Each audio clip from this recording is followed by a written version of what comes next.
Hello and welcome to this special briefing by the Jerusalem Press Club. My name is Jonathan Beck. I'm Director of Content. At 3 a.m. this morning, the Israeli Air Force launched a preemptive campaign against Iranian installations across the country, targeting nuclear infrastructure and Revolutionary Guards leadership housings. Unconfirmed reports also indicate activity on the ground to facilitate the strikes. The attack comes on the heels of nuclear talks with the Islamic Republic, led by the US, and as Israel is still deep in its war in Gaza while battling a slew of other fronts. As Israelis brace for Tehran's response, which already includes expected drones and ballistic missiles towards the heart of their cities, here at the Jerusalem Press Club, we will be speaking to experts on the issues that can help make sense of where we are and where we may be headed. This is going to be a rolling event with several speakers. Opening up our activities is Dr. Zimmt, an expert on Iran at the Institute for National Security Studies, the IDSF, and a research fellow at the Alliance Center for Iranian Studies at Tel Aviv University. Good morning, and thank you for joining us, Dr. Zimmt. Good morning. Do you want me to make some points, or do you want me to move straight to the Q&A? It depends, depending on you. You're unmuted, Jonathan. Sorry about this. We really, if you can just tell us what happened so far, what targets have been struck, what damage, the extent of the damage. We know that the US was apprised of this attack, but then they also said they're not part of it. So to what extent will they help Jerusalem, etc.? So I try to be brief, and it's too early, I think, to make some summaries, because we still don't know what exactly was hit. We know that Israel managed very successfully to assassinate senior Iranian officials, including the commander of the Revolutionary Guards, the chief of staff of Iran's security forces, the former the secretary of the SNSC, the Supreme National Security Council, Ali Larijani. I think that with all due respect to those assassinations, which are certainly could cripple Iran's ability to, or Iran's command and control capabilities, I would wait to see what were the consequences of the Israeli attacks on the main targets, which were the nuclear facilities. We know that Natanz, one of the two main enrichment facilities in Iran, was hit. We have no information at this point concerning the second one in Fordo. And so I think that one of the major issues would be to see whether the damage caused by Israel today, and I would guess that this is not the end of the Israeli attacks, whether the damage caused would really delay Iran's nuclear program by a significant time, because this has always been the number one priority. If Iran manages to maintain some of its fissile materials, centrifuges, although some top nuclear scientists were also targeted by Israel, but at the end of the day, if there are some remains, and there will probably be remains quantities of fissile material and centrifuges left after the Israeli attack, we could assume that it's going to take some time until Iran will try to reconstitute its nuclear program. Concerning the retaliation, it's very clear. Iran has already made it very clear, including Supreme Leader Khamenei, that Iran will take revenge. It will be very significant. I would assume that it will be more extended and more significant than the two Iranian attacks carried out in April and then October. I guess that this time they will not just target several military sites in the south, mostly in the southern part of Israel, Air Force bases, but they could certainly target other facilities as well, perhaps strategic facilities, perhaps facilities in more populated areas. One question which is still left unanswered is, despite the fact that Iran has blamed the United States as well for responsibility for this Israeli attack, although, as we know, the US administration was very careful to make sure that everyone realized that it was not involved in this attack, I think that at least for now, I will be very much surprised if Iran decides to target US assets in the Middle East as well. I think that the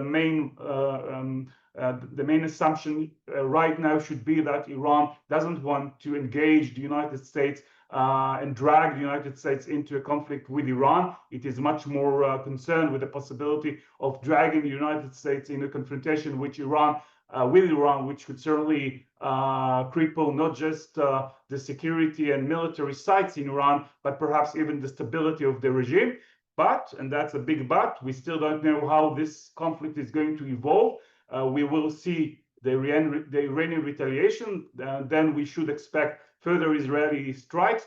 And so I'm not sure that the United States could maintain for much more time outside the scope of the fighting. And at this case, the Iranian leadership might face dilemma whether to target US bases in the region as well. There are some voices in Iran calling to do that, but right now my assessment is that the Iranian leadership will try to carry out a retaliation which will only target Israel, and perhaps even that in a more gradual way.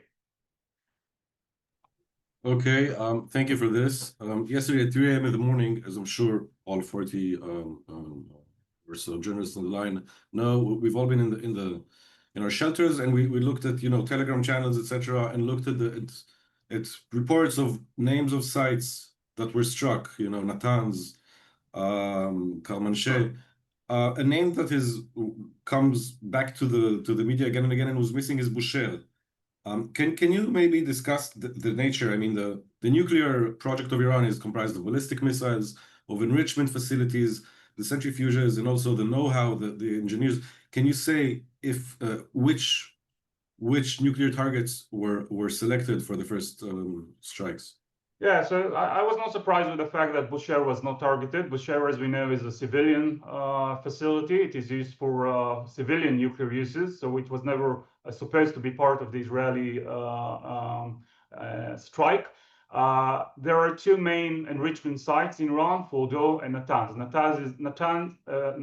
Natanz is more vulnerable to Israeli attacks because some of that is above the ground. Fordo is much more difficult to target because of the fact that it's under the ground. And as I said before, until now we haven't gotten any indications that Fordo was targeted. Perhaps this would be the next stage.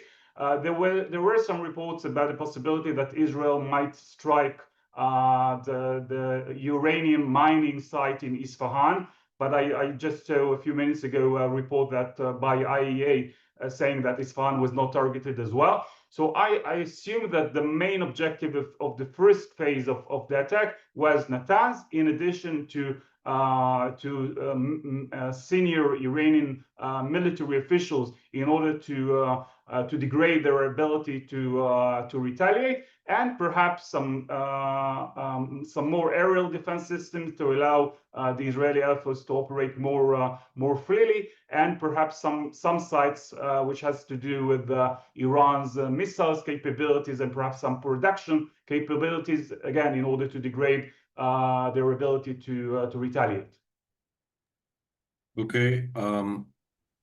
The last time Israel went on a major raid of Iran, the reports here were that we sort of destroyed most of their ballistic missile arsenal. So is it? No, not exactly. What was reported following the Israeli attack in late October was that Iran still holds more than 2,000 ballistic missiles.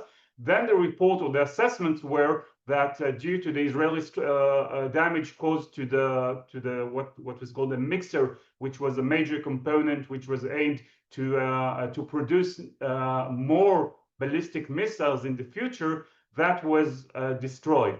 Unfortunately, I have to say, during the last few weeks and even days, we've got some reports saying that Iran managed to, in a way, rehabilitate their production capabilities, including through the assistance by China. And so the recent report I saw was that Iran is still capable to produce around 50 new ballistic missiles per month. So that's, of course, in addition to the a few thousands ballistic missiles it still holds. Are we talking about 50 new ballistic missiles with a range reaching Israel's? 50, not 15, 50 ballistic missiles per month, production of new missiles. And then, of course, in addition to the 2,000 or more ballistic missiles, which are already kept by Iran. It's important to know that Iran, as you all know, is a very big country. This is not Lebanon. This is certainly not Gaza. So there is no possibility to destroy the majority of Iranian missiles capabilities. Most of them are in tunnels all around Iran. So I certainly hope that the first phase of the Israeli strike was successful in trying to degrade some of those capabilities. But that, of course, doesn't mean that Iran still doesn't have the capability to strike Iran and Israel and to inflict major damage if they want to do that. Okay, thank you for this. Do you know whether the strikes were carried out by, I mean, we're assuming the Air Force, but really, do we know what platforms have been used, or is it like what Israel used this round? Because just a few days ago, I mean, there was a strike in Yemen using also the Navy, and you know, the extent of the strikes in Iran makes me wonder whether this was a purely aerial operation. No, to the best of my knowledge, it was mostly aerial operation, but there were some reports, which of course I'm not aware of, which said that some Mossad capabilities were also involved in striking some of the sites or some of the targets inside Iran, and that was probably carried out not through the air, but it was mostly missiles and drones carried out by Israeli Air Force. I understand. Okay. Thank you very much for this. I'm going to open the floor if journalists have questions.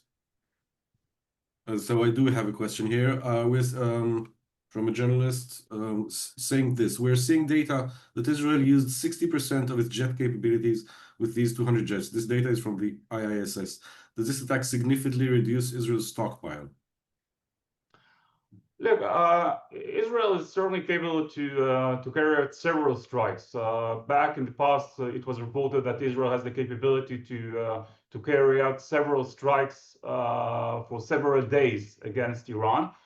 We've seen that before. Of course, we have to take into consideration the fact that Iran is far away, and that certainly adds to the complexity of the Israeli capabilities. That's, of course, one of the reasons most assessments were saying for many years that the Israeli capability to destroy Iran's nuclear facilities is less significant than those of the United States, which could certainly allow itself to use more air force and for more time. But I wouldn't say that we've seen the end of the Israeli strikes in Iran, even in the next few hours and certainly days. This is something which we should expect. Okay, finally, regarding I wanted to veer back to the nuclear issue again. There were reports, including experts interviewed by us, that said that Iran is essentially at breaking point. They need about 14 days to produce 5 bombs. I'm not even talking about, you know, carriers for these bombs, but the tech is there. So hasn't Israel essentially made them rush to it, or is this strike specifically targeted to prevent that rush to break out very soon? So that's a very important question, and I'm not sure I have the answer for that. The assessments I know from both Israeli intelligence and the U.S. intelligence have been, as you mentioned, that Iran was on what was considered to be a threshold state, meaning that it was less than a week away from breaking out capability. But that, of course, doesn't mean that it could have acquire nuclear weapons by a matter of week or several weeks. The assessment was that if Iran decides or makes a strategic decision to break out, it will require at least around 6 months to develop the nuclear warhead, and then something between 1 to 2 years to develop fully operational capabilities, meaning missiles which are capable to carry those warheads. Today, this morning, there were some reports coming from Israel saying that that the Israeli intelligence has detected some efforts by Iran to break out. I do know that over the last few months, there were some reports in Israeli and foreign press concerning some, I would say, suspicious activities carried out by Iran's nuclear scientists, which were in the past involved in the so-called weaponization group inside Iran.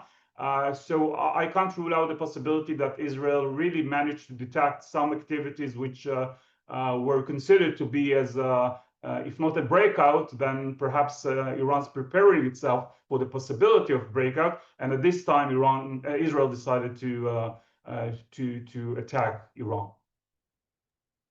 Okay, I have some. Thank you for this. I have some questions from journalists. I'm going to just take them by the order. Regarding the timing, at the same time the U.S. is conducting negotiations, do you think this was a wise decision or a deliberate decision, if I may add myself? I'm not sure it was deliberate. It was very clear that Israel was not satisfied with the possibility of the United States reaching a bad deal with Iran, which would not include the full dismantling of Iran's nuclear facilities, including the enrichment sites. But again, based on what the Israeli officials have said this morning, the aim of the attack was not to jeopardize or spoil the negotiations, but rather to prevent Iran from continuing its efforts to break out to nuclear weapons. So I certainly don't think that Israel will be displeased, to say the least, from managing to stop this negotiations between Iran and the United States. Israel was never thought that it could lead to a satisfactory nuclear deal between Iran and the United States. But I'm not sure that the time of the attack was had something to do directly with the next round of talk, which was scheduled to be held on Sunday in Oman. Okay, what do you how much of a threat are the Iranian proxies in the region still at this stage? You know, the other forces that Israel fought over the past year and a half or 2 years? No, not really. I mean, Hezbollah is incapable and unwilling to retaliate to Israeli continued efforts inside Lebanon. We've seen no reaction from Hezbollah on Israeli continued military strikes, both in southern Lebanon and even last week in the Dahya in Beirut. So while in the past this was certainly the number one, perhaps, threat, the arsenal of hundreds of thousands of rockets and missiles to be launched by Hezbollah as a retaliation for Israeli efforts against the nuclear facilities in Iran, this time I think it's no longer on the table, which certainly contributed and encouraged Israel to use this so-called window of opportunity to strike Iran. Iran still has the capability, if it wants to do that, to retaliate through the Houthis in Yemen. But that's, as we already know, the Houthis are already making the efforts to strike Israel. The pro-Iranian militias in Iraq have agreed to some kind of ceasefire in the recent months. They are more concentrated on internal pressures inside Iraq, preparing themselves for the parliamentary elections scheduled to be held in Iraq in the autumn, in November. Hamas, as we know, is already been engaged in a confrontation with Israel. So the number one way of Iran to retaliate in the past has always been Hezbollah, and Hezbollah right now is not in a position to retaliate. I understand. Okay. Thank you very, very much for this. We have some more questions in line, but some of them are of a more military nature. So I thank you very much for your time, Dr. Zimmt, and I'm going to present our next guest, Brig General Amir Avivi. You're welcome to stay on the line. Hello. Hello. Hi. How are you, Mr. Avivi? Very good. So You've been a guest of us in the past. Brigadier General Amir Avivi is the founder of Israel's Defense and Security Forum, and it's an organization made of former military people mostly and other strategic thinkers, and it advises sometimes in a non-official capacity about the conduct of Israel's various wars. Am I mostly accurate?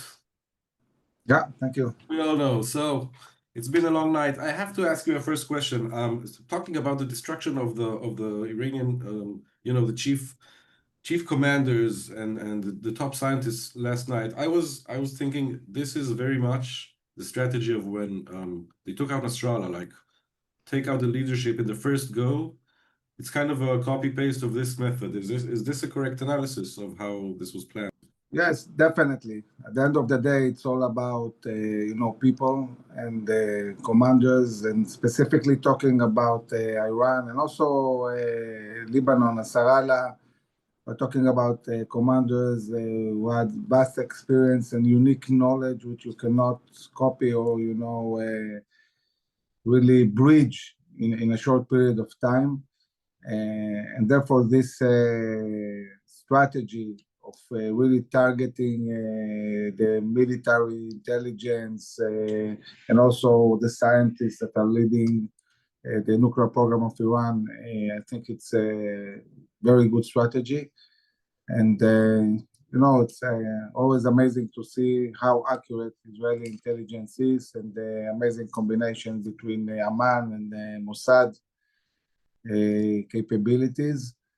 And I think that the Iranian regime need to understand that if they think they're going to, create some kind of long-term campaign, it will end up with eliminating the whole leadership of Iran and making a complete change there.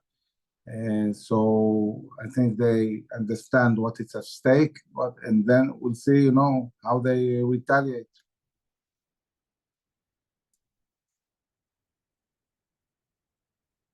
Okay, thank you very much for this. I'm gonna head directly to some questions from reporters, which I think you're the most, well placed to answer, even though I'm not sure, By the way, I want to tell all the journalists on the line, there are quite a few of you. We've had incidents where our stuff is, goes beyond what the IDF censor does. So reporters covering this in Israel, please be diligent and send your copy to the censor. So going straight to that question, there were reports that Israel beyond the Air Force. I asked this also our previous guest, but here there's reports that I'm reading that Israel used Jericho missiles and also used sea-launched attacks. I don't know if it's ships or submarines. Can you comment or decline to comment or elaborate on this? Yeah, so you know that in one of my positions in the army, I was aide-de-camp of the chief of general staff, and really I had the opportunity to see from close the vast capabilities of Israel. And I remember also as the chief auditor of the All Israeli Defense Establishment, one of the big audits of readiness I did is the readiness to attack Iran. And I've said that throughout the years, and especially since the 7th of October, Israel has capabilities that are beyond imagination, far, far greater than anything people can imagine. And it's not just about F-35 or the Air Force. There are many, many capabilities. And I can say that since the 7th of October, there's been a burst of ingenuity and technological breaks in Israel to such an extent that has bended the laws of physics and chemistry. And Israel has gained in the last year even further capabilities that will create overall technological edge of like 40, 50 years ahead. So big things are happening, and we're seeing just part of this capabilities. Israel is moving also steadily towards being able as much as possible to defend itself by itself, enlarging the military industries, opening new lines of production, massive production of capabilities of all kinds. This war is transforming Israel in many, many ways. And many of these capabilities that Israel has been building for the last 20 years are now in use in the war with Iran. Okay, I mean, we all understand this is sort of a rolling event, but from what you say, like, can you speak of any kind of a time frame, or is this open-ended basically until the job is done? Because I realize this is not like a round, you know, this is the big one, right? So is there do you know of plans of what, a week, 2 weeks, months? Like what are we looking at? Also as civilians, I'm guessing. Well, I think it depends on many things. It depends, among other things, what the US is going to do. Well, I understand that the interest of the president was that Israel will initiate the attack. I must say, and I've said that again and again in the last few weeks and months, Israel and the US are fully coordinated all the time. And I'm saying that because there were so many, news trying to portray a reality that there is some kind of daylight and, differences and so on. There is no daylight and no differences. The US and Israel are completely aligned. And the big question is, at a certain stage, will the US join the fight, and in what ways? I mean, obviously, the US is assisting Israel in many ways, but not on the offensive at the moment. I'm sincerely hoping that we'll see the US joining, because it's really one chance in history to eliminate a huge threat to the Western world and to the world overall. I mean, this tens of thousands of ballistic missiles that Iran trying to produce, they cover all of Europe, and they want to reach also the US, and putting nuclear weapons on these ballistic missiles is a grave, grave danger that will change the whole globe. And this is why Israel has no choice but really launch this massive attack to destroy these capabilities and liberate the whole globe from an imminent threat. Okay, so considering this here, I'm finally getting to a question for one of the reporters who have been waiting with this.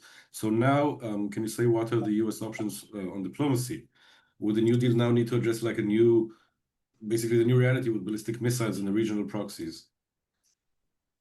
I think that the policy is crystal clear. Iran cannot. Or just before, or maybe the negotiations are breaking down, etc. Do go on. Yeah, I don't know what. I mean, at this point, I think that negotiations are, a waste of time unless the Iranians say, okay, stop. We will dismantle everything. We will give up any option of enriching uranium. We'll stop our project of ballistic missiles. You have to get the Iranians to the point where they understand that if they continue, they might have a collapse of regime. The only thing that really, really scares the regime is losing control and losing their grip over the Iranian people and the control in Iran. And we need to bring them to this point to understand that the best option for them is agree to dismantle all these capabilities. And if not, make sure they don't have the capabilities. I don't see any other kind of negotiations relevant at this stage. This stage, we are in a war, and we have to destroy the capabilities of the Iranian regime.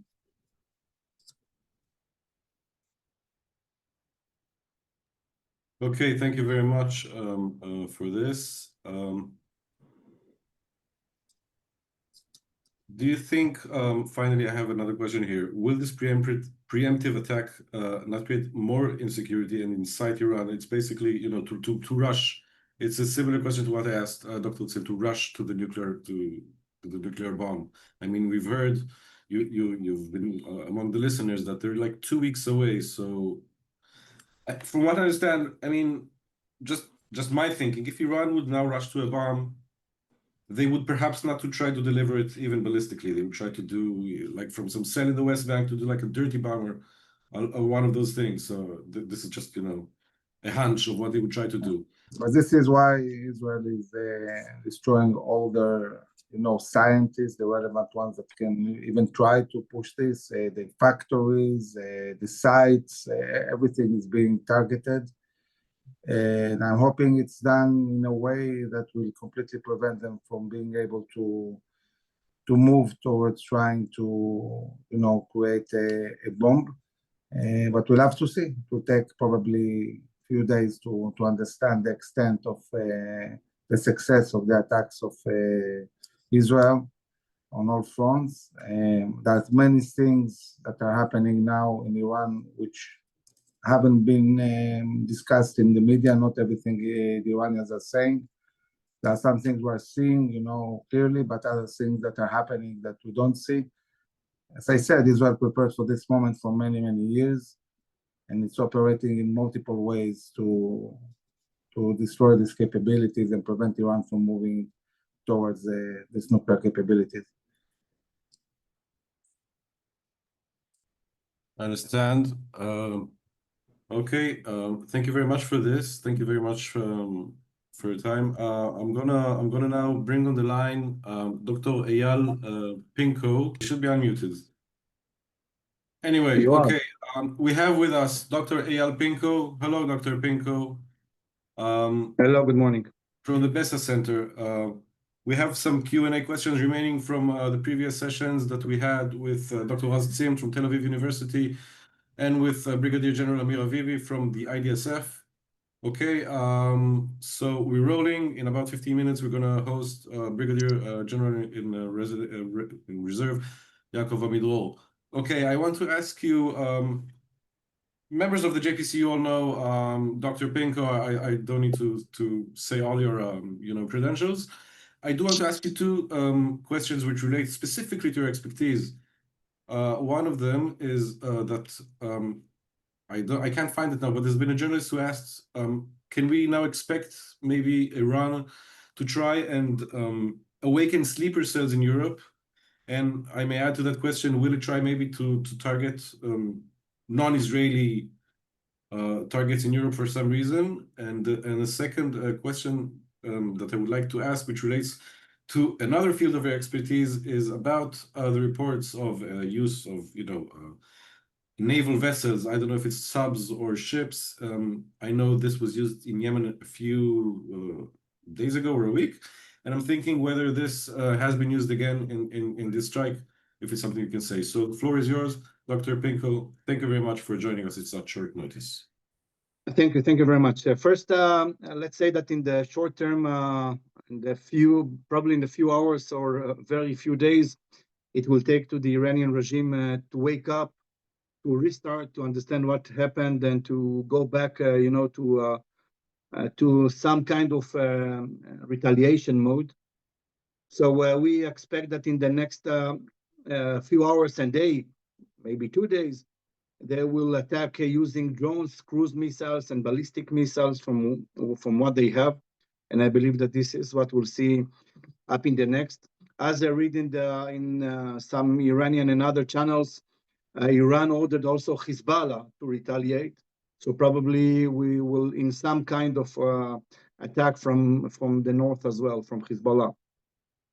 Regarding what will be abroad, Iran is operating two main terror forces all over the globe. The first one is the Revolution Guard, which operates the Quds Force, 400 force, as they call it, the 400 team. And they are the one that are in charge of sabotaging, doing terror acts and cyber activities as well from mainly Europe, Asia, and other part of the world. But these are the main spots. The other force is the forces of Hezbollah, that is part of the Iranian supply chain. I do believe that we will see attempts to assassinate Israeli diplomats and officials, businessmen in Europe, Asia, and maybe in other countries, and maybe even to hit Israeli assets over there. I do believe this is the mode of operation that we saw in the past, and it's absolutely probability that it's absolutely possible. I will not say it's not. Regarding the second question about the Israeli Navy participation, as you said, Jonathan, a few days ago, a very significant attack in the Hudeda port by the Israeli Navy. You know what is the mystery in this attack? That usually, when you see attacks, when you saw the attacks that were conducted by the Israeli Air Force, there were a lot of videos, pictures that came from Yemen. This time, zero evidence of what is happening in the Hudeda port after the Israeli naval attack. I have no answer for that, but it's a very mysterious way for sure. You know, I cannot comment as behalf of the Israeli defense forces, but according to foreign media, the Israeli Navy has capabilities of attacking Iran. I don't know what happened in this particular attack, if the Israeli Navy was involved or not. The fact that the Israeli Navy has those capabilities, what I can say that was released in the Israeli media in the last half an hour or so, that it was released by two journalists, that there was this attack was not only by the Air Force, but it also was a Mossad attack from the inside of Tehran and inside of Iran, using drones and other, I will say, capabilities to destroy what was left out from the aerial defense systems. So it's a combined attack, the Israeli Mossad and the Israeli Air Force. Okay, thank you very much for this. I just want to say I'm broadcasting this briefing from Rishon LeZion in Israel presently, and we have some sirens. So what I would like to really continue, I'm not sure my wife is going to allow me to not stay in the safe room. I don't know where you are geographically, but Jonathan, if you want, I can take it. It's okay. I'm on a so safe. first of all, Mati can take over, but I will reconnect. You know what? I can actually maybe reconnect with my Wi-Fi. But before the sirens go, Dr. Pinko, I would like to ask you exactly because also of your. I'm not going to elaborate now, but Dr. Pinko is also a Mossad veteran. So, assuming that there were reports of Mossad, the beeps are coming out loudly here. Assuming there were reports of Mossad agents in Iran on the ground, we can maybe guess, they're still there. I mean, that like it's. Can you say you're allowed to say your conjecture if it's just, special intelligence forces like Mossad, or perhaps Israel is using also, I don't know, frogmen or something like that, or. I have zero information regarding that. I'm a pensioner for 8 years, so I don't know regarding this specific operation, and there is no additional information regarding that. I would say that the Israeli intelligence agencies have many capabilities in many far away and distance places, including Iran. This is once again according to foreign media, and I believe that once the Iranian regime will recover, restart itself, and things will pop up and more information will pop out of it. I understand. Actually,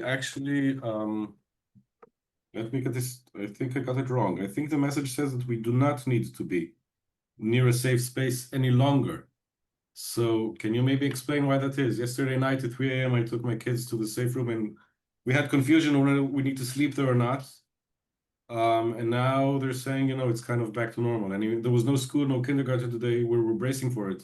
So now, like really just seconds ago, there's a message saying you no longer need to stay next to protected space. Can you explain what is going on, Yes. basically? I believe that Israel took extra precautionary measures in order to everyone to be safe. We already know that Iran launched massive drone attacks. Some of them were intercepted by Jordan, by the Jordanian aerial defense forces. Some of them were already intercepted by the Israeli Air Force.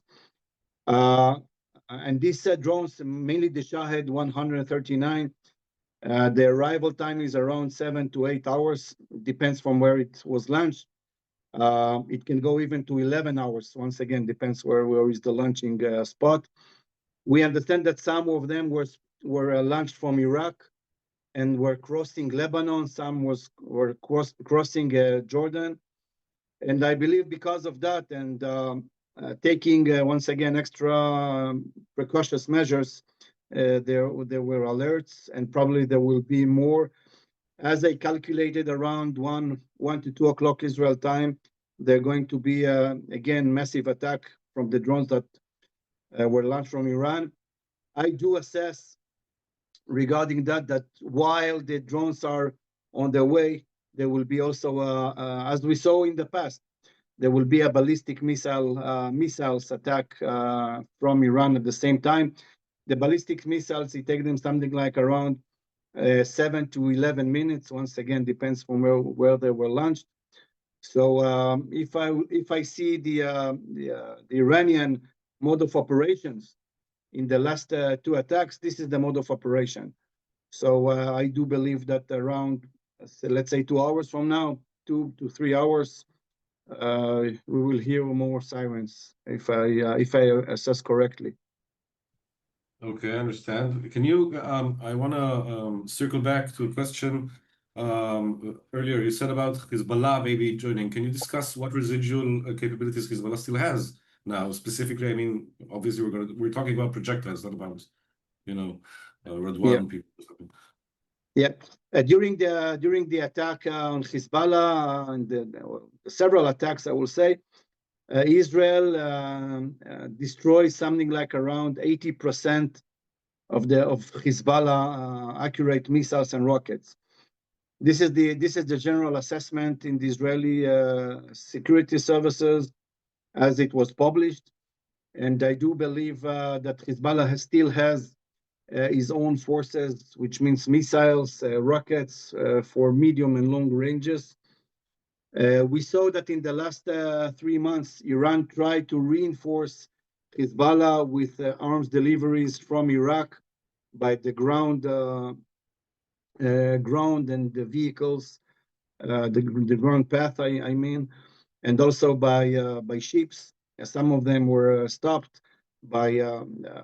So I do believe that Iran tried or reinforced Hezbollah in the last 3 months. So Hezbollah, we cannot say it's not working anymore, and this organization went down, even though we suffered from massive attack, and the backbone of Hezbollah was destroyed by Israel. Still, Hezbollah has attacking capabilities, and Hezbollah may use it again against Israel, as Iran was ordered him to do that. Okay, thank you for this. Can you say regarding what you said before about, maybe the attacks against diplomats and targets, etc., what can Jewish institutions or so-called soft targets outside Israel do in the coming days and weeks to protect themselves from retaliation attempts from Iran? Yeah. I believe that, this is Friday. We are almost entering Shabbat, and people are going to the synagogues all over the globe. And I believe even the will to welcome the Shabbat with the holiness of it, I will recommend Jewish communities all over the globe not to go to the synagogues, to stay at home, to maintain with a low profile. Everything can happen, and I think that safety now is above everything.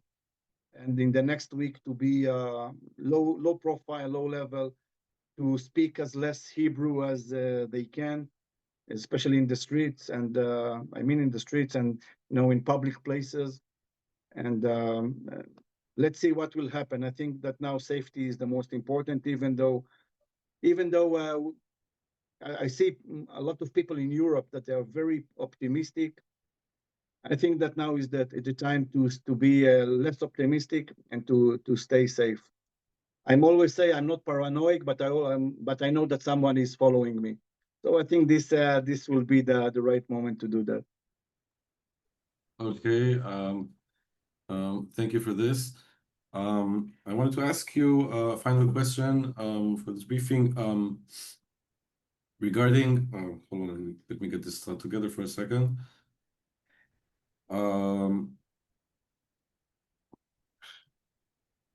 Essentially, we know the U.S. said it's not involved in this strike. Rubio yesterday said a statement: "We support Israel's right, but we're not surprised of it, etc." And on the other hand, we had also Brigadier General Avivi, and also official statements saying that this has been coordinated. Yesterday, I read on Amit Segal's channel that even the warning from Trump to Israel, "Don't strike," was kind of a attempt. So, can you discuss? It seems, at least now, from what I see from the targets and the people, etc., that it's an attack based on highly accurate intelligence, very very precise with addresses, etc. Can you say perhaps is there any American involvement in that field, in the sharing of knowledge that is not being discussed, not kinetic assistance? Yeah, first, I do believe that there was a fully coordination with this attack. I don't see any other way.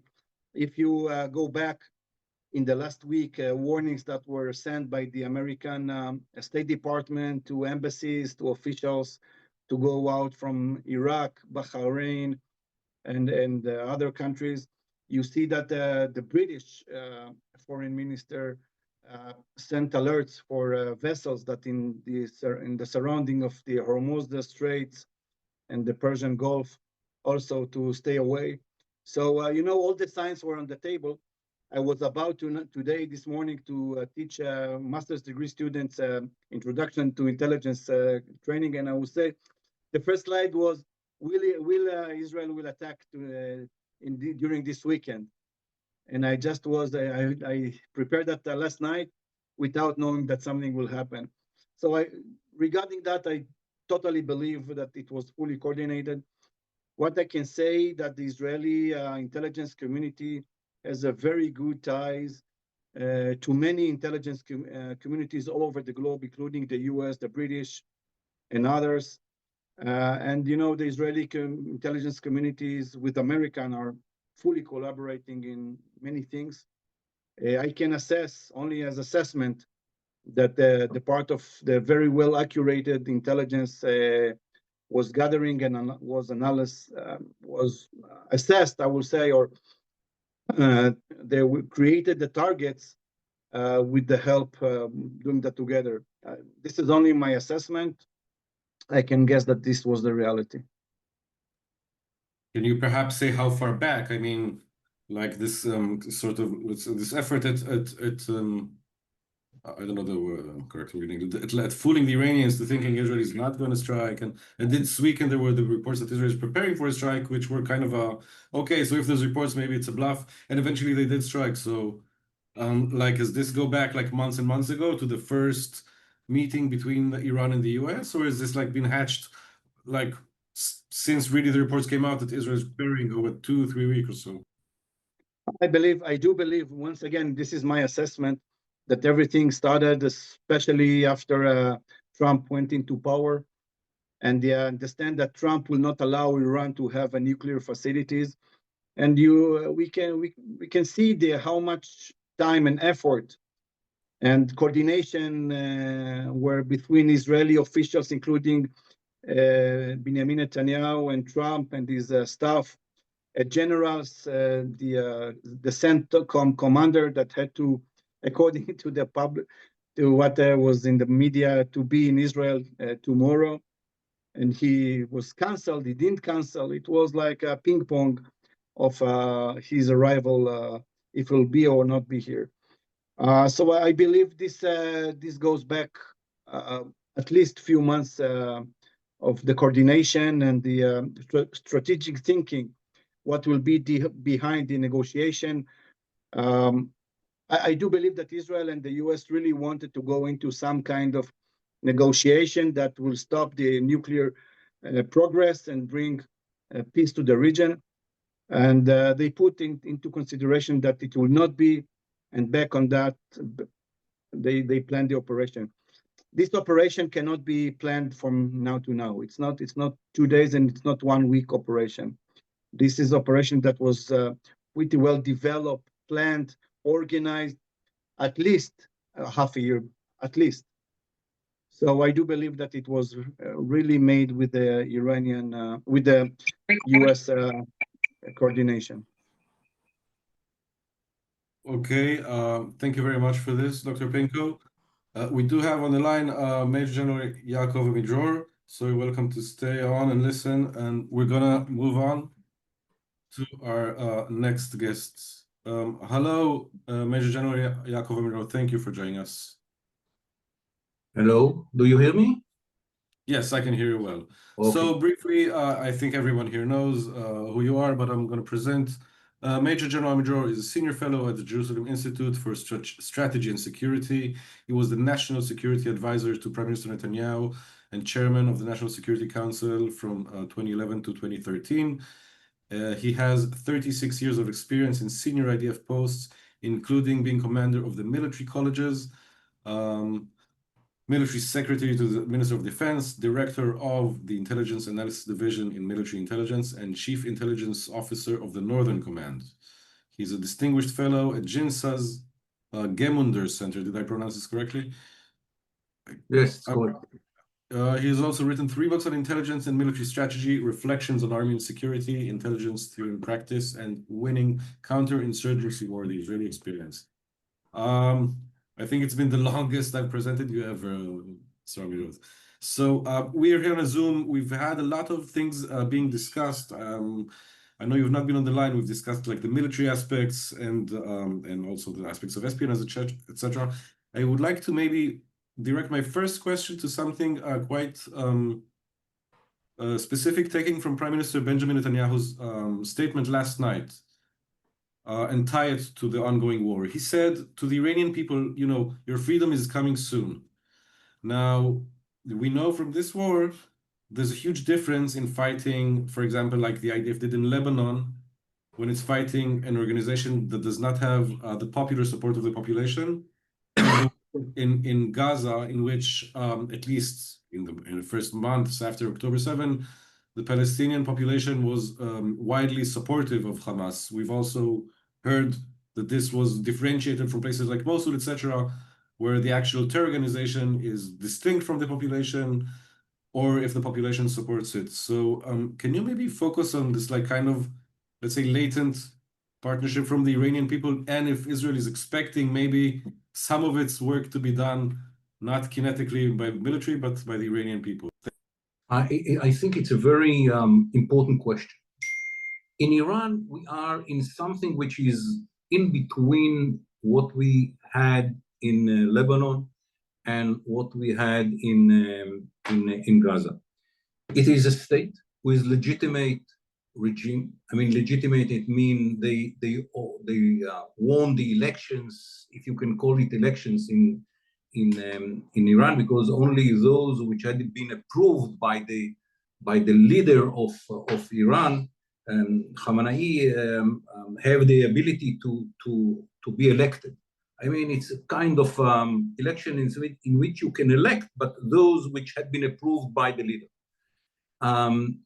But in a way, it's a legitimate regime. But inside Iran, the opposition to the regime is very strong. The problem of the opposition is that they don't have a leadership and they don't have a leader. And on the other side, the regime is ready to take all the measures to kill his own people, to arrest women and children and to put them in jail for years, if not killing them immediately. So the gap between the inability of the opposition to build a leadership that will unite all the forces which are against the regime. And the determination and the cruelty of the regime to take measures that are unheard of in other countries, probably you can find it in China or in Russia. But in most of the countries in the world, together make a situation in which, yes, there is a big differentiation between the regime and the forces which are serving the regime, including the guardian of the revolution and other forces within Iran, and the people. But there are many in Iran which are still supporting the regime. So here it is a different situation than in Lebanon, and probably different situation than within the Palestinians in the Gaza Strip. And I don't think that the Israeli attacks on the nuclear facilities and the military facilities will bring a change in the regime. I think it's too early.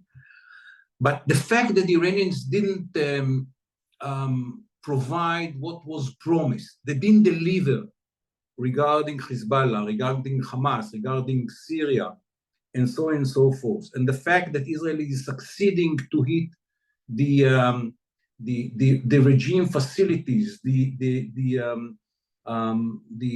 air force, the anti-air systems inside Iran, the fact that the Mossad is very active inside Iran, succeeding to neutralize part of the capabilities of the Iranians. For the long run, that will put the regime in a very problematic situation. But I don't see it happening tomorrow or immediately after the attack of Israel. Okay, we've heard quite. First of all, thank you very much for this very detailed answer, of course. We've heard quite shortly after the attack started, basically around even 4 a.m. or so, that the entire leadership of the Iranian army was taken out, and also some scientists. So considering this, first of all, I would like to ask 2 questions. First is a general question about, I don't know if I'm assuming all the reporters are aware, there's like a sort of double system in Iran. There's like the Revolutionary Guards and the Iranian army, like they have the court system of the Islamic Revolution and the civil. So is Israel targeting one or the other specifically, or are these by today already mixed? And secondly, I would like to ask something more important, which is, if Israel did such a daring attack, taking out the leadership of the army, why didn't go all the way and basically target, Khamenei's palace or something like that? Is it for reasons of what is accepted, legitimacy of targeting leaders or something, or for reasons of lack of intelligence, etc.? Can you elaborate? Because this seems to would topple the regime, probably, no? Or I think that Israel is targeting both the Revolutionary Guard and the arm, what we call an army. And more important, those with the scientific capabilities to produce the bomb, which are more important than the leaders of the military, but both to harm the process of making decisions in Iran, and to eliminate the ability of the Iranians to rebuild the nuclear military capability in the future. Those are the 2 targets, one for the operation itself and one for the future. I think that there is a distinction in the world between military and civilian leaders. In terror organizations like Hezbollah, it doesn't exist. Nasrallah was the leader of the civilian side of Hezbollah and the leader of the military side of Hezbollah. Everything was done under his direct control. In countries, states, and so on and so forth, there is international kind of unagreed agreement that you don't touch the civilian leaders, and Khamenei is a civilian leader, and so we can kill the chief of staff of the army or the Republican Guard, but we don't touch the the leader, but it very much depends how it will go on in the future. We didn't touch any pure civilian targets. All the targets either from the nuclear efforts, the military nuclear efforts of the Iranians, or the military capabilities of the Iranians, or mix of them. And it very much depends what will happen in the future. Okay, I want to ask about the targeting of nuclear sites. We've been told, like, for many months that Israel can penetrate only so far, and the US has bombs that can sort of go all the way. And a couple of weeks ago, I spoke to a different expert that was a guest of us, and he said, I asked him, like, before the briefing, what's the actual plan? So he said, the Moab, the mother of all bombs, the American, like, counterpart to the Tsar Bomba. So it's dropping one of these and then another one of these. And I asked him, has this ever, I mean, this sounds like, it sounds a bit cartoonish. I mean, the truth is there actually any kinetic plan that can penetrate, reportedly 100 meters underground of Iranian nuclear facilities? I mean, you spoke about destroying also the engineers and the know-how. So is it actually possible to destroy Iran's nuclear program? And I want to add to this a question for a reporter. What was, from Israel's perspective, the minimum goal and the maximum goal of this attack from yesterday? Like minimum acceptable achievements, etc. I'll answer it with three different answers. One, the truth is, from my point of view, it's my private view, that I have not always succeeded to convince others within the system. It doesn't matter. If worst come to worst, and Israel will have to live in an area, in a situation in which it's about deterrence, it's better to be after Israel showed its determination and capabilities to attack in Iran. Because to deter someone, you have to have the capability and his belief that you will use it. And if we didn't act, and the Iranians reach a point in which we have to move to a regime of deterrence, the fact that Israel didn't act put Israel in a very weak position. So with the same world in the future, in which we have to deter each other, it's better to be after Israel acted. We achieve, I don't know, we postpone the plan, I don't know for how long, and the Iranians succeeded at the end. But this end is after Israel showed determination and capability. And if we are going to a regime of deterrence, this is very important. So in a way, philosophically, it doesn't matter how Israel succeed to postpone, for how much Israel will succeed to postpone the Iranian plan. Now about the actual capabilities.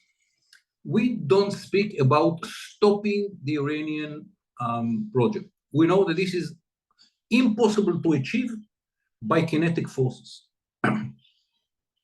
When Saddam Hussein was attacked by the Americans, he had another plan to make a nuclear bomb, not the one which we succeeded to destroy the reactor by Prime Minister Begin, but another plan more about enrichment and less about a reactor, about plutonium. And so on and so forth. You cannot stop a state from having it if there is no agreement that everything is this, that they dismantle everything. And we know it. We are speaking about time. When we found first time the Iranian nuclear project, I was the honor to be the head of the assessment division of the IDF intelligence, and we came with we provided what was needed to provide to our decision makers, and they understood it was 94 that the Iranians are going nuclear. It took us 2 years to convince the Americans. I mean, it's not something which is very clear. We understood it, but the Americans didn't agree with that for 2 years, that the Iranians have nuclear project. And when we ask all the experts how long it will take them to build the bomb, and they say between 10 to 15 years, meaning around 2010 or 2015.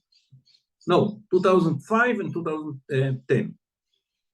We are now 15 years later, and they don't have the bomb. We are playing on time. We don't have the naivety to think that we can stop it totally. That can be achieved in a good agreement, which the Americans wanted to achieve, and Obama failed to achieve, and the Trump administration didn't have any agreement with the Iranians. So we are playing on time, and if we succeeded to postpone for another 2 or 3, 5, I don't know, years, it's good enough. Now about the specific question that you asked. The Americans have more capabilities than us to destroy such facilities, no question. During Obama, under his order, they provided him with a solution how to do it. We are less capable than the Americans. But this is not a race between us and the Americans, who is better. It is a race between our capabilities and the Iranian capability. And as I told you, even if we don't achieve what can be achieved by the Americans, what we have to achieve is enough to postpone. So we don't have any competition with the Americans. We know that they are better, they have better capabilities. But what we have is to do what we have the best to postpone. And it is good enough from our point of view.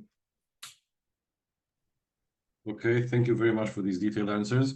By the way, I heard that one of the Iranian leaders say that if we destroy the facility, they will build another one.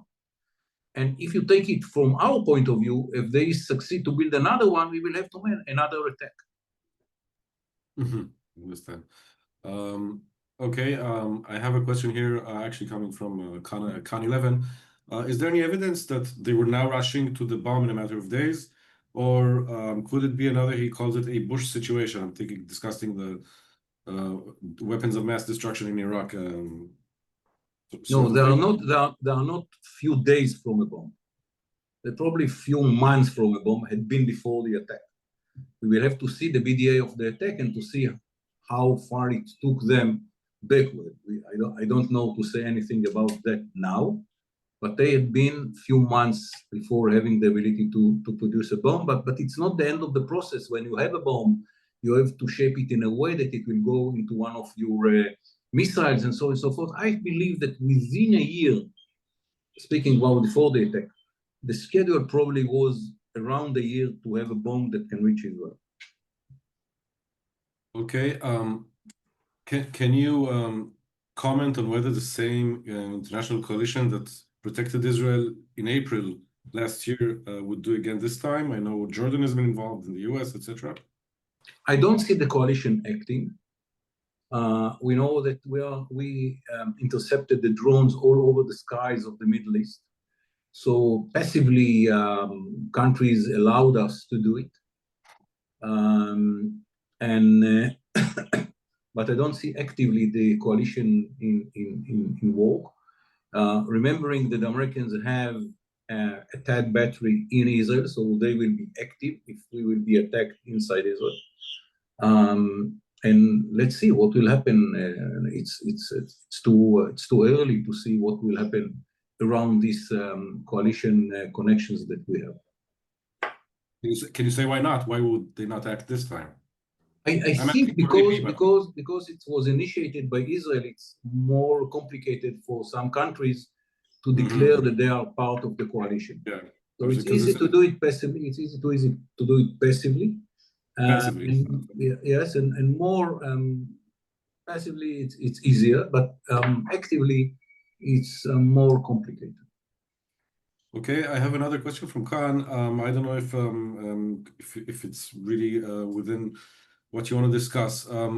Can Israel wage a war, one of the most important probably in its history, with a government that lacks legitimacy? Is this an issue? I saw that all the leaders of the opposition said that they are standing behind the government supporting the attacks, that I don't see any problem in Israel of problem of legitimacy inside Israel. Okay, still going back to the AP reporter, just to be clear about the coalition, you expect the Americans to provide aerial defense like the THAAD, but not the other actors like EU countries or the UK, or I don't know. What I said is for sure the THAAD is here and will take part in the defense system of Israel. No question, it's integrated into our system, so we will act together. It will be headed by Israeli decision makers, but the THAAD is inside our system, integrated into the system. About building a coalition over the skies of the Middle East that will help Israel to deal with the problem outside Israel, this is something that we have to see if that will be organized by the Central Command, United States or Central Command or not. I don't know. Okay, I have a few more final questions. One is about Natanz. Can you say what Israel hopes to achieve in Natanz and what is the extent of the damage? We don't have the BDA yet, but Natanz, unlike Fordo, is a place in which we can destroy most of its capabilities with our abilities, and probably it was done immediately. Because that is very important center of the nuclear project of the Iranians, but not the most important one. So that was eliminated, probably, and it will be another, there will be a need to make another attack specifically on Natanz that will be done based on the BDA that we will have within few hours. And here I think it's very important to say that if we succeeded to eliminate the scientists who are leading the plan, that will be a very problematic situation for the Iranians to renew the project. I don't know, again, we don't know, I don't have the information. I understand that was part of the initial wave of the attack, but I don't know what are the results. Okay, I'm going to ask a final question, which is a bit provocative because it goes slightly into the realm of science fiction. Supposing Israel, according to the foreign media, etc., said it would not be the first to introduce nuclear weapons to the theater, to the scene.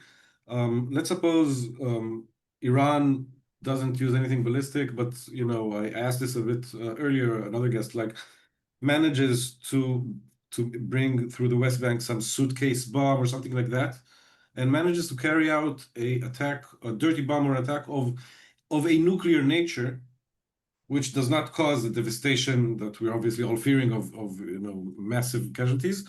But the headlines say, Iran attacks Israel nuclearly. Would then Israel basically have sort of, so to speak, the international legitimacy to actually, introduce any nuclear capabilities to the scene? I'm also saying, if you want to avoid this question and say no comment, then feel free. No, I think that the Israeli policy that we will not be the first to put a nuclear military,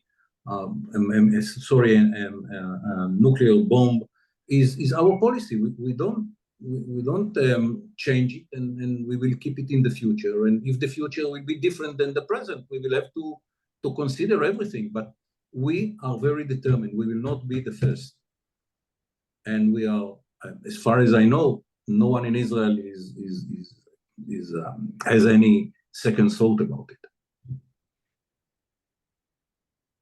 I understand. And my final question coming from a reporter, also not really in your realm of expertise, so feel free to avoid it. Do you think the timing of the attack was in any way affected by the political coalition crisis in this country? I mean, Not at all. On the contrary, I think that the crisis was, people understood that in this time it will be very dangerous to have a crisis. And that was what motivated them to find a solution. And about the timing, look, now we revealed that the Mossad had at least 3 operations inside Iran.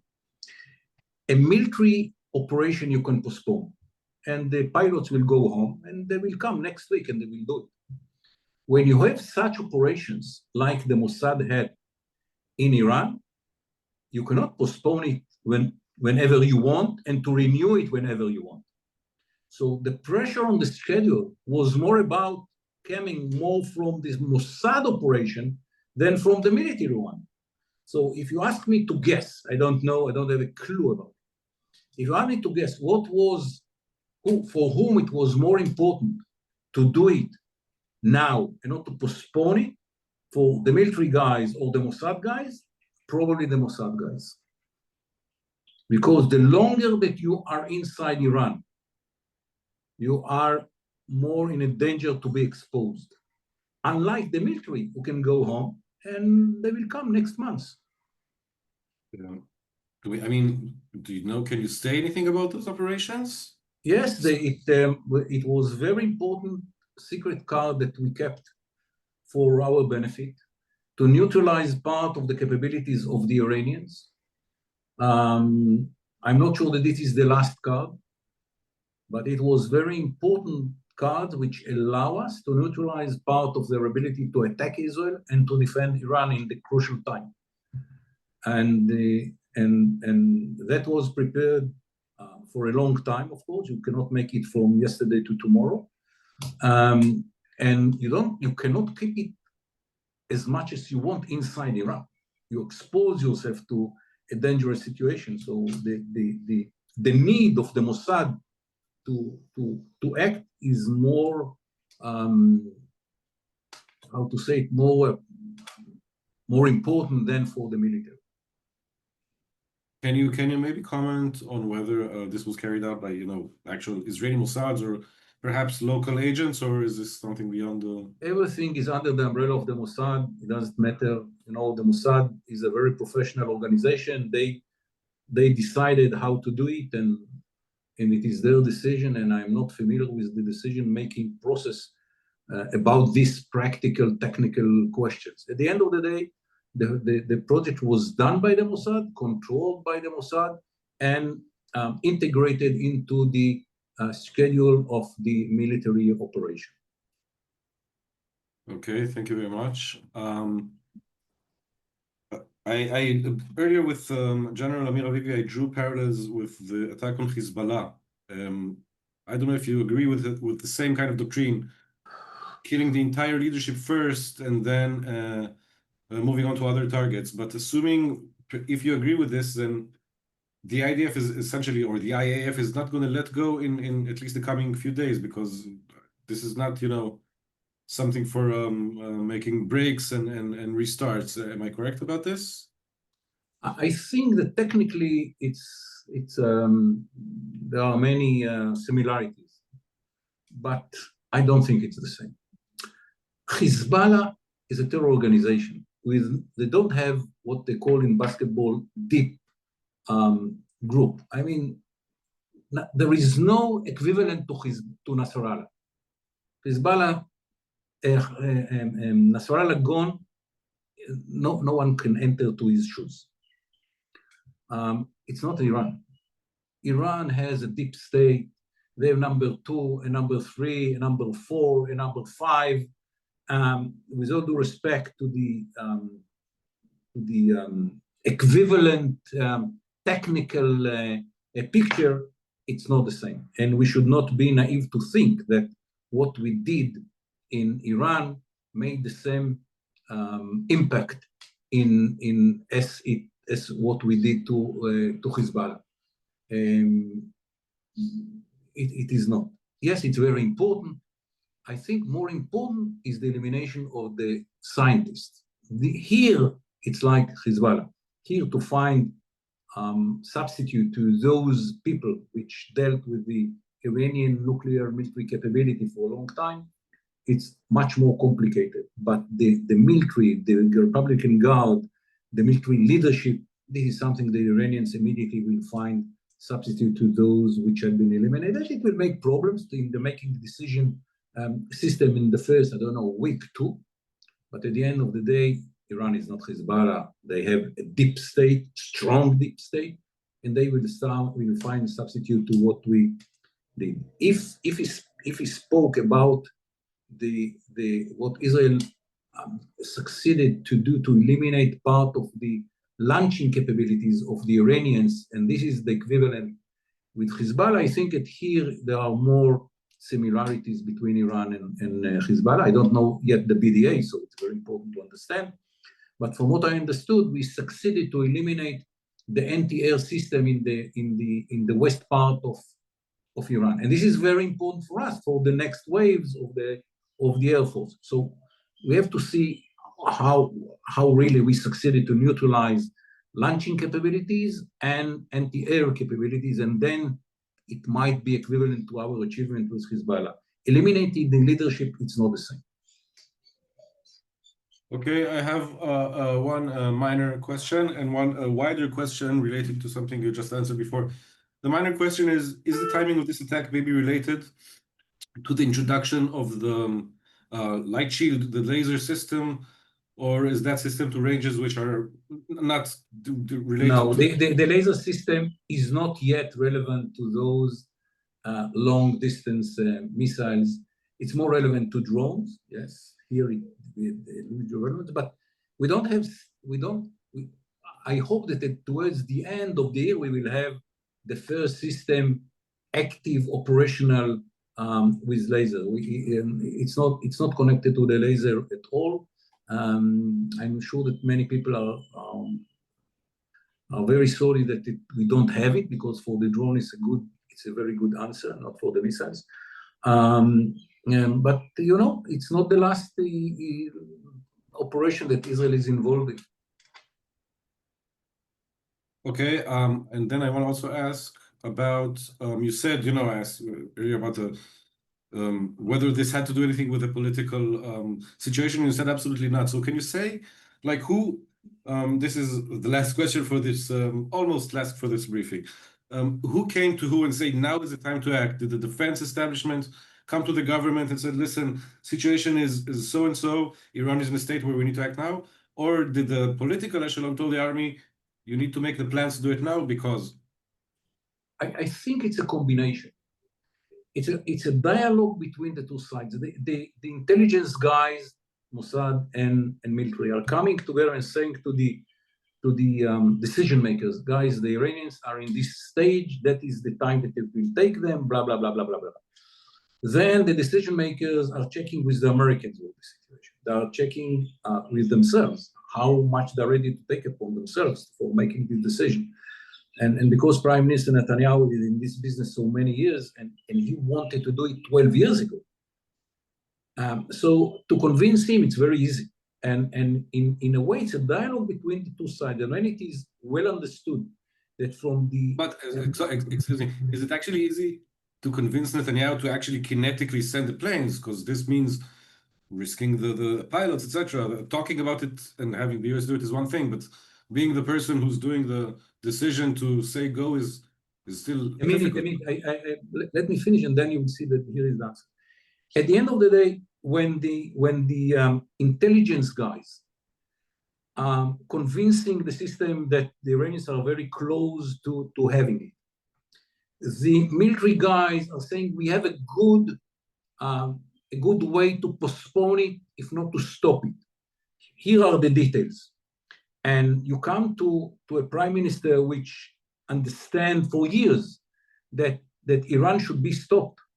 This integration of all this knowledge in one side and the philosophy and the political understanding of the situation. For example, I'll give you two examples.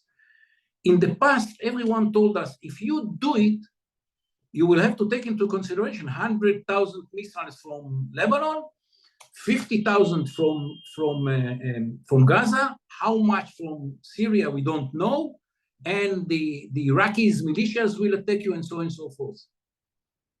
That collapsed. I mean, the environment is a different environment, thanks to the actions of the IDF and the decisions of the government.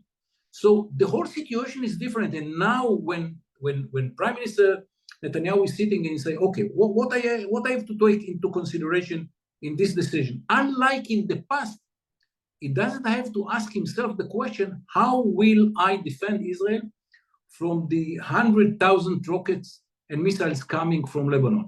It's Israel vis-a-vis Iran. It's much easier decision. And this is a situation which is Israel built through the war, and it is part of the preparation for dealing with the real problem, Iran. And it was said all the time. At the end of the day, the elephant in the room is Iran.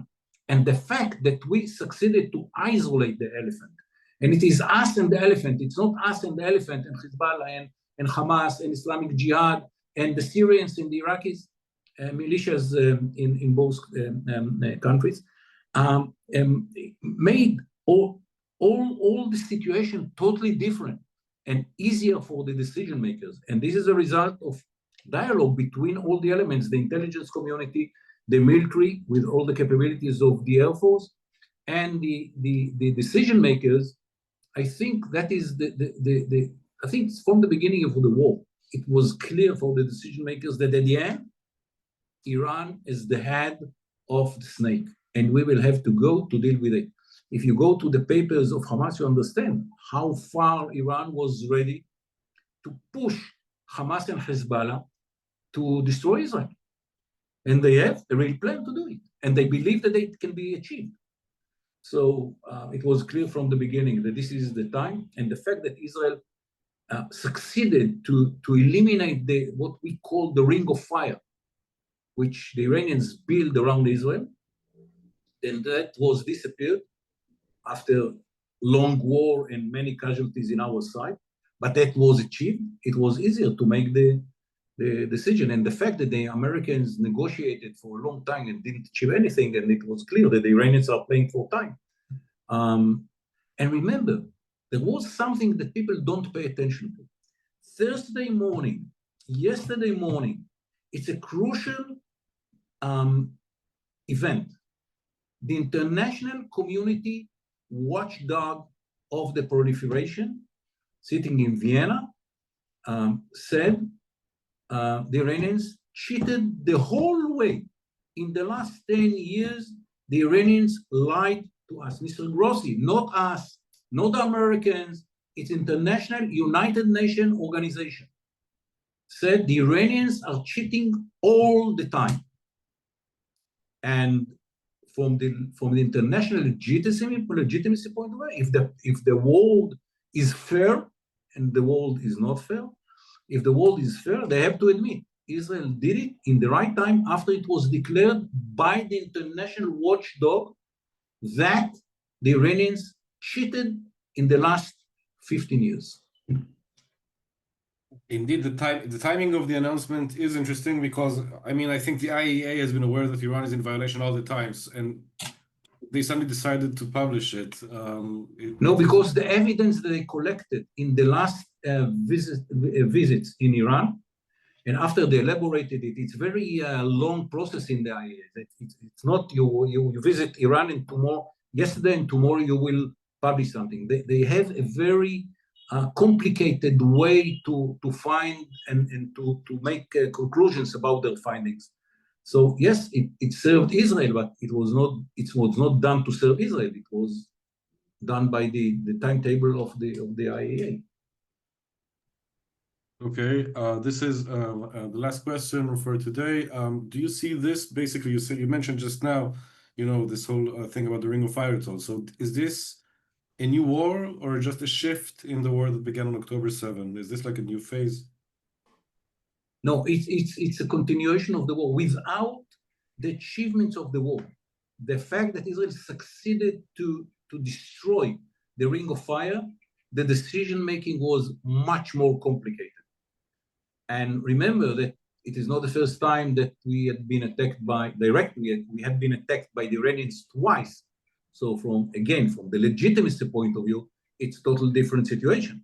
Israel was attacked, initiated by the Iranians. We didn't attack Iran this time. It's the Iranians who attacked Israel. So from the legitimacy point of view, we are after two attacks of the Iranians, in which both of them initiated by the Iranians. So again, from the international legitimacy point of view, Israel is in much better position. So it's another angel of the war, which was initiated by Hamas in the 7th of October. Okay, thank you very much for this, Brigadier General Yaakov Amidror. Major General, not Brigadier General. Major General, sorry, it's an hour and 40. It's another 5 years. So, Iran has been spying on Israel, and, just to finish with something a bit light, sending spies to write graffiti and all that. It turns out vandalism, public vandalism is not a good choice. Naughty boys get punished. We'll keep abreast of events. This will be on our YouTube channel in an hour, probably unedited as is. Thank you very much, Mr. Amidror, and I have questions from reporters that I'm going to forward to you privately later. No problem. You can give the reporters my phone number. They can call. They will not be the first one to do it. There's many on the line, so be careful. We're going to get flooded by requests. Till Shabbat, I'm answering. Thank you so much for your time and Shabbat Shalom. And being available publicly. Thank you everyone for listening, and thank you to Mati Sakal for the technical facilitation of this, and of course to our boss Talia Decker-Fleissig, CEO of the Jerusalem Press Club, who I don't think slept last night and arranged the beginning of this. Thank you everyone. Bye-bye.